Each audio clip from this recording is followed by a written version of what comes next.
This is section 4.3, logarithmic functions. And we're going to begin by converting between logarithmic and exponential forms. Just as an exponential function has a base, the logarithmic function also has a base. So this base and this base, maybe it'd be better to highlight these. That base and that base are the same base. So we can actually write y equals the log base b of x as an equivalent equation to b to the y equals x. Let's give it a try. So remember, we're not computing anything. Now, some students have said they use what they call circle math. So 4 to the second power equals 16. Okay? How about this? 5 to the negative 1 power equals 0.2. Neither of those looked very good. I'm just going to start over. 5 to the negative 1 power equals 0.2. Let's try this one. 8 to the 0 power equals 1. 23 to the 0 power equals 1. Now let's go the other way. Now we're going to be given exponential form and we're going to write in logarithmic form. So let's just go ahead and write log, and log. And let's fill in our bases. And the reason why I am doing this is I wanted to show you that this base and this base are the same thing. So now what would we write? 2 to the 4th power equals 16. Okay? 27 to the 1 power equals, 27 to the 1/3 power equals 3. Let's try to write this one without those lines. 1/4 to the negative 2 power, I better move this over, is equal to 16. Okay, now let's evaluate some logarithmic expressions. So here we're given that the log base 12 of 144 is what we're looking for. So what we're looking for is 12, and this should actually be over here in number 10. So they wanted us to evaluate the log base 3 of 1/27.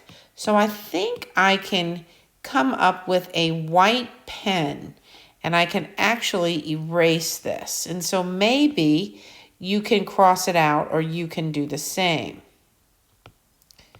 Okay. So I guess that just didn't print correctly. It was a little too far over. So we're asking what power of 12? 12 to what power is going to equal 144? So 12 to what power is equal to 144? And we know that 12 to the x power is equal to 12 squared. So x must be equal to 2. Let's try this. 64 to what power equals 8? And if you can see here, we have that 64 is 8 squared. So 2x would have to equal 1 and x would have to equal 1/2. Now you might have known here that this x was a square root, so x would have to be 1/2. Okay, and let's look at number 10. 3 to what power equals 1/27? 3 to what power equals 1/27? So here we have 3 to the x equals 1/3 cubed. 3 to the x equals 3 to the -3, so x is equal to -3. So all of these, they are asking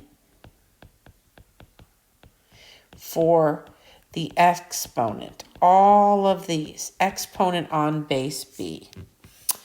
Okay, we have two very special logarithms. And they're so special that they have their own name. We have a common logarithm, and the common logarithm is base 10. And we have a natural logarithm, which is base e. We will call the natural logarithm y equals the natural log of x. And the common logarithm is just log of x, y equals the log of x. And as you can see, we have in number 11, the log of 100. So the log of 100 says that this has a base 10. So 10 to what power is equal to 100? 10 to the x is equal to 100. Of course, we have 10 to the x equals 10 squared, so x is equal to 2. Let's see what I'm going to do here.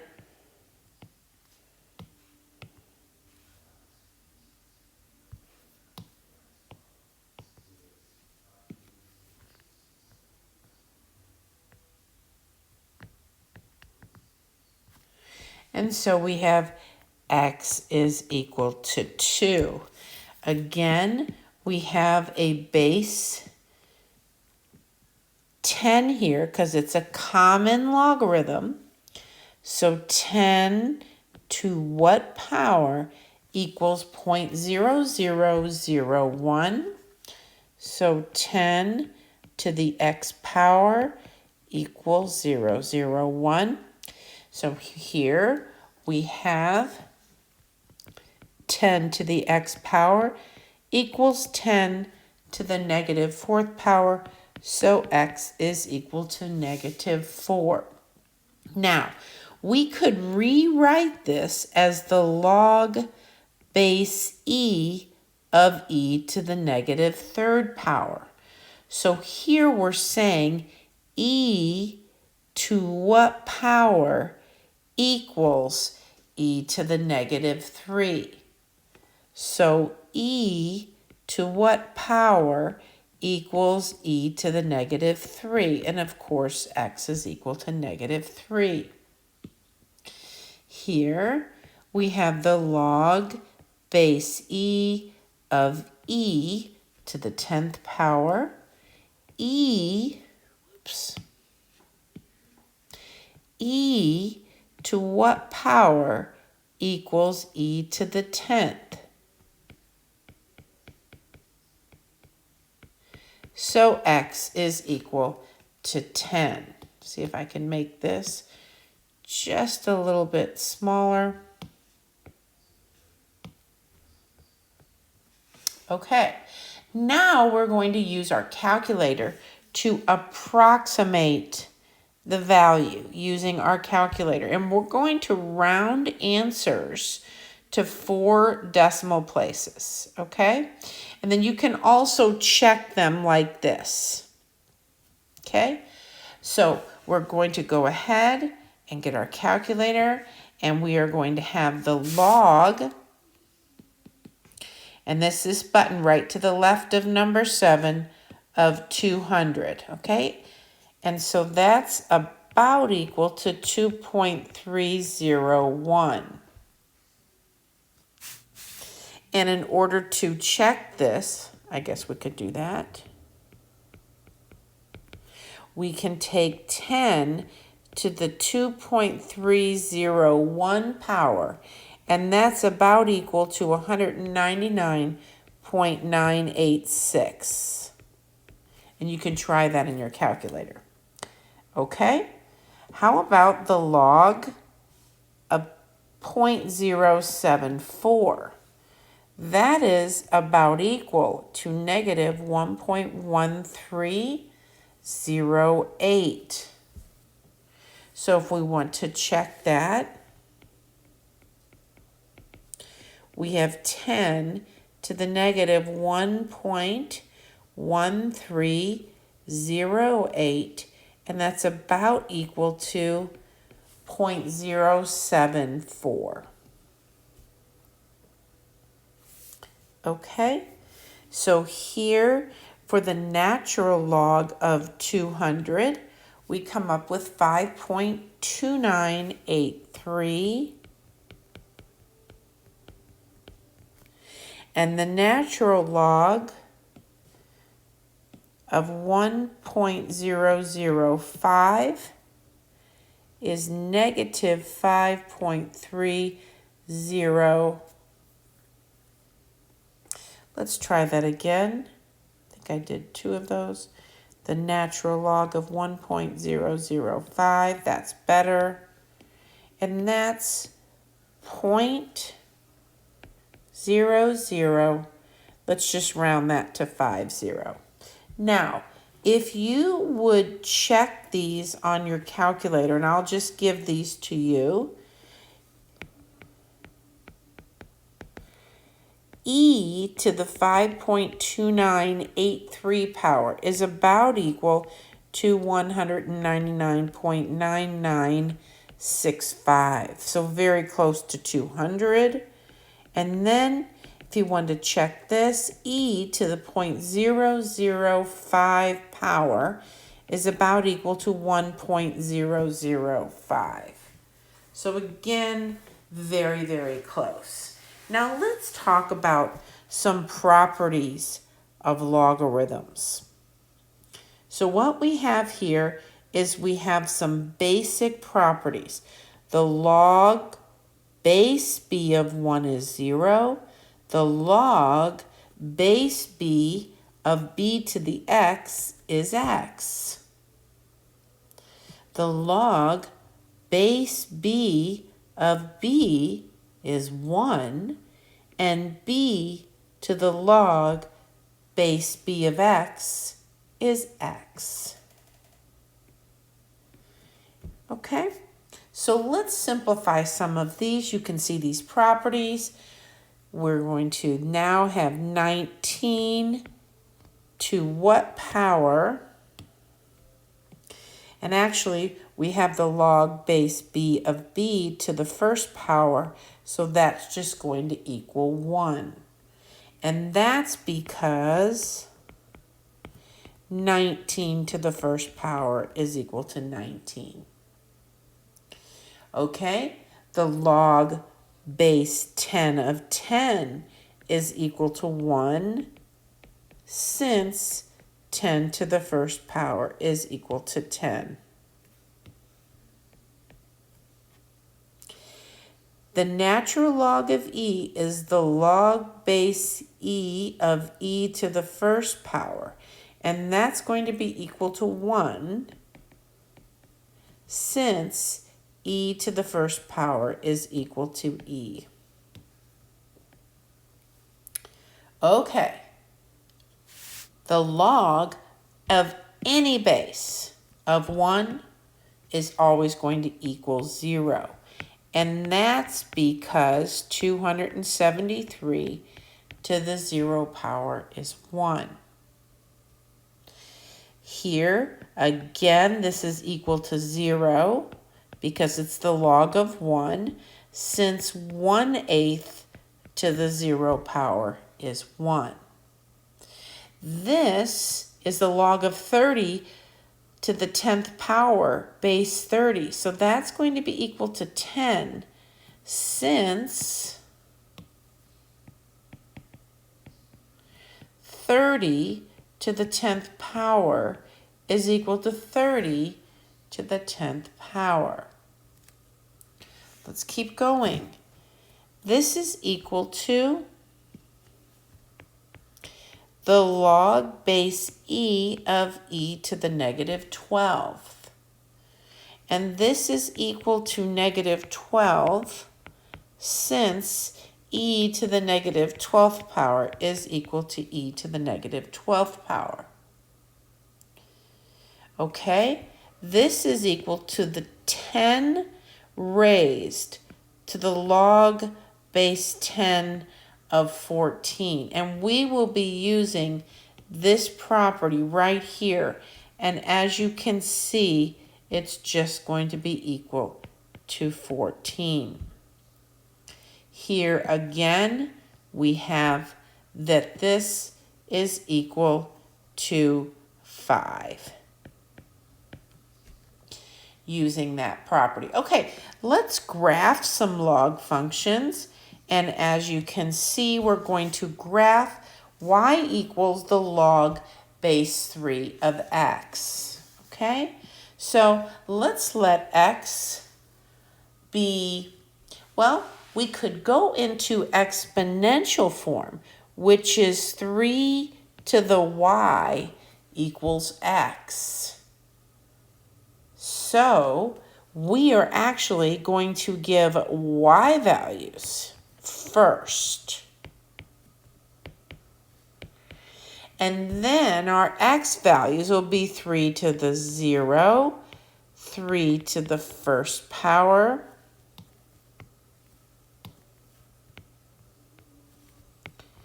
3 squared, 3 cubed, and so forth.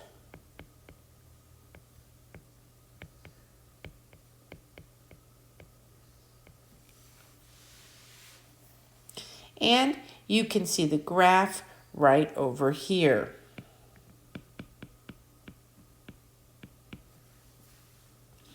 So when x is 1, y is 0. When x is 3, y is 1, and so forth. Okay, let's look at 29. We first make note that our parent function is y equal to the log base 2 of x. And here we're going to go to the left 1 and up 2.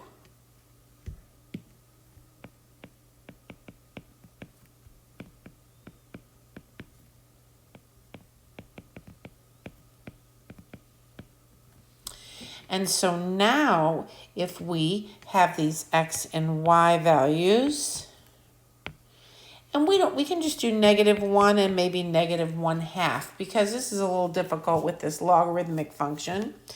So when x is 0, we have the log of 1, which is 0, plus 2. And you can work these out, or you could put these in your calculator. And we cannot take the log of 0. This is undefined. And then we'll have 1.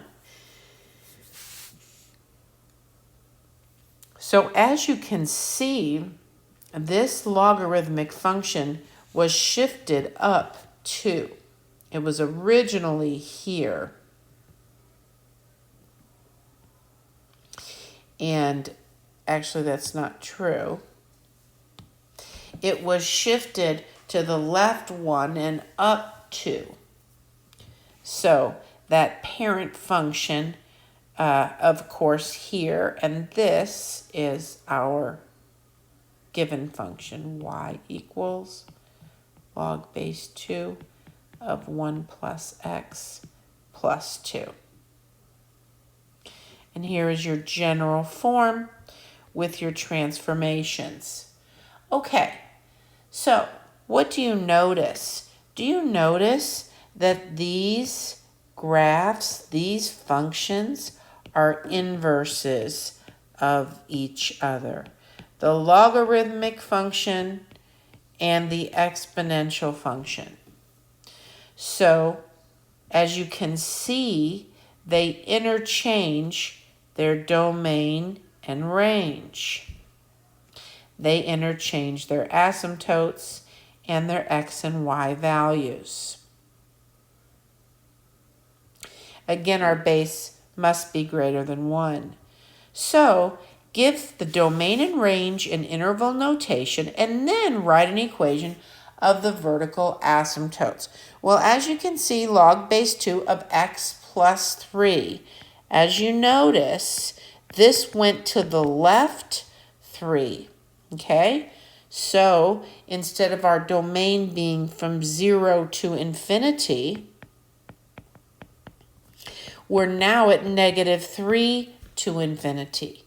Our range of our log function is always all reals, and that vertical asymptote is x equal to -3, since we went left 3 from the parent function. Looking at number 31, you can see that, move that over a little bit, the domain and the range, this time, our domain is from 0 to infinity, since we don't have any shifting to the left and the right. And again, our range is all reals. Now, this vertical asymptote, as you can see, is still x equal to 0.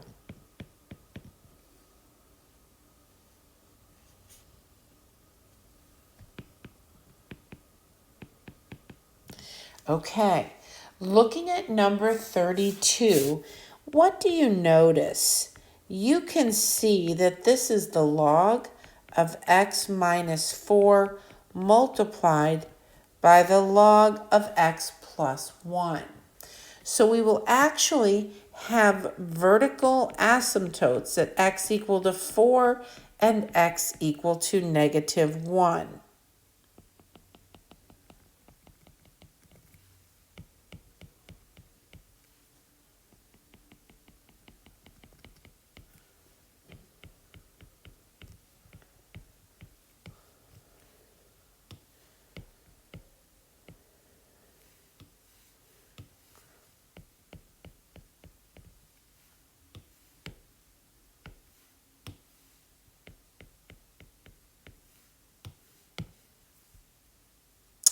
Okay, so now what do you notice? You can see that the domain, just looking from this graph, you can see that's -infinity going all the way to -1.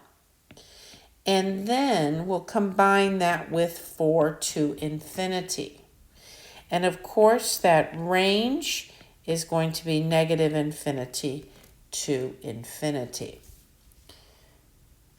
Okay, looking at number 33, we're going to use logarithmic functions in applications. And we just have one application problem.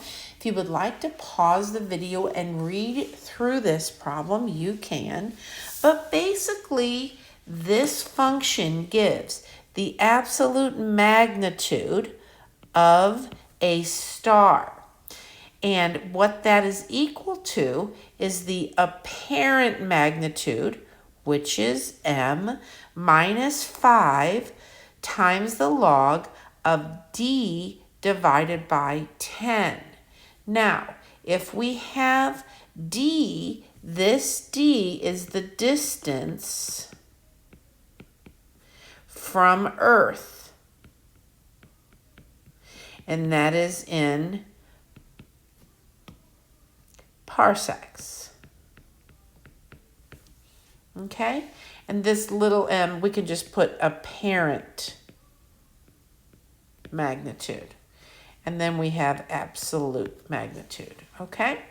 So if Sirius is 2.637 parsecs from the Earth, and the Sun is 4.8, and this is scientific notation, 4.887 times 10 to the negative 6 parsecs from the Earth. What is the absolute magnitude of each star? So let's just start with Sirius. And we have for Sirius, m is equal to negative 1.44, and d is 2.637.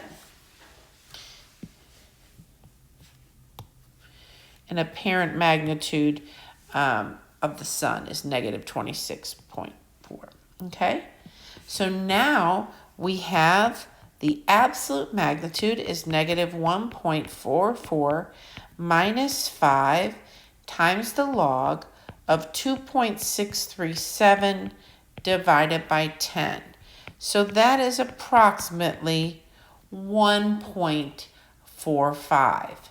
And there are no units. Let's now see what we have for the Sun. And for the Sun, we have an apparent magnitude of negative 26.74. And we have the distance from Earth is 4.887 times 10 to the negative 6. And so we have the absolute magnitude, negative 26.74 minus 5 times the log, 4.887 times 10 to the negative 6.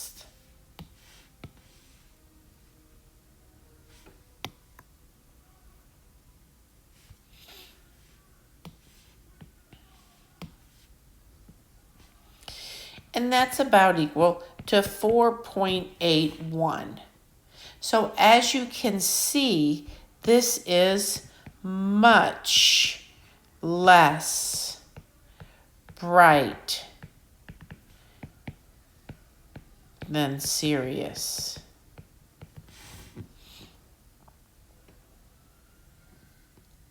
Okay, and that concludes this section.